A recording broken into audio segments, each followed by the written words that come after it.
Bonjour à toutes et à tous. Alors, on a pu découvrir il y a quelques jours de nouveaux trailers concernant le catalogue de la plateforme Netflix. Parmi eux, on a pu avoir un aperçu de la prochaine série live action, Avatar, le dernier maître de l'air. Mais un autre trailer a attiré mon attention. Du coup, faut qu'on parle.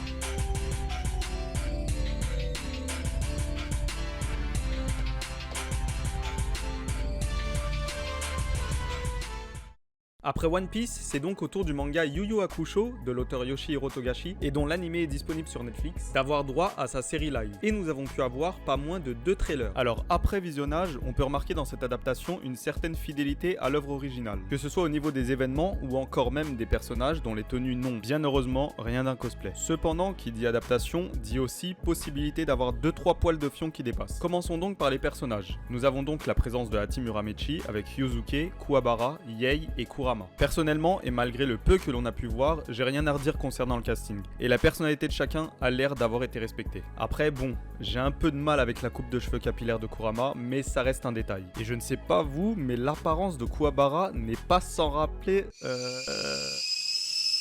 On a également la présence d'autres personnages majeurs du manga, tels que Botan, Keiko aux côtés de Yukina, la sœur de Yei, Genkai et Koenma Jr. On peut d'ailleurs remarquer qu'on a là la version ado de Koenma Jr. et non pas la version mioche. Ce qui veut dire que soit ils ont joué la carte de l'adaptation jusqu'au bout et ont choisi de se passer de ce détail, ou alors ils préfèrent le révéler plus tard pour ceux qui découvriront Yu Yu Hakusho à travers cette série live. Ce qui permettrait d'avoir une scène où Yuzuke serait autant surpris que le spectateur après cette révélation. Puis on a la team Toguro avec Sakiyo, Karasu, Shredder, Bui et les frères Toguro. Alors, autant je trouve que le jeune Toguro pète la classe et que j'ai hâte de le voir à l'œuvre, autant je suis mitigé niveau FX et la crainte qu'on ressente un peu trop la touche numérique au niveau du changement de carrure. Bon, par contre, on va éviter de parler du mode 100% pour le moment. Après, je trouve qu'en termes d'FX, à part quelques exceptions, globalement c'est pas dégueu. Et on a même un ray gun qui m'a l'air plus ou moins convaincant et impactant. Et tiens, en parlant d'impact, on a un coup de poing de la part de Yuzuke qui promet du lourd en termes d'intensité au niveau des combats. Bon, passons maintenant aux différents événements. Après une scène d'ouverture où l'on voit la manière dont le personnage principal meurt, il y a de grandes chances pour que l'on démarre de suite avec Yuzuke qui devient détective du monde des esprits et qui va donc devoir faire face au trio démoniaque Kurama, Yei et Guki, qui a l'air de faire une petite apparition dans le trailer. J'ai l'impression qu'ils vont aussi mettre en avant la possession de civils ainsi que l'apparition de démons sur Terre. Démons qui ne sont pas sans rappeler...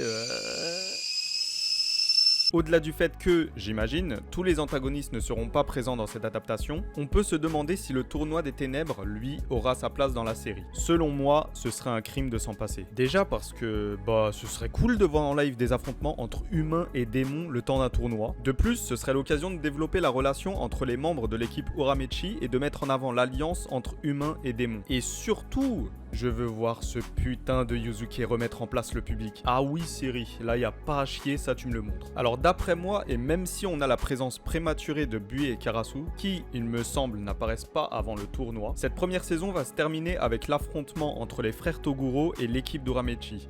Et ils vont très certainement teaser le tournoi pour la saison 2. Si saison 2 il y a, bien entendu. En conclusion, je dirais que pour ma part, je trouve le projet prometteur. Et à part quelques libertés possibles, il y a de grandes chances que cette série impressionne autant que la série live One Piece. Toute proportion gardée, bien évidemment. Honnêtement, je trouve que Yu Yu Hakusho mérite sa place parmi les incontournables du shonen. Et cette série live permettrait de mettre à nouveau le manga en lumière.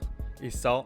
c'est cool. Quoi qu'il en soit, on en saura davantage dès le 14 décembre. D'ici là, merci d'avoir regardé cette vidéo. N'hésitez pas à me dire ce que vous pensez de tout ça en commentaire, likez, partagez et je vous dis à très vite pour d'autres news. Ciao!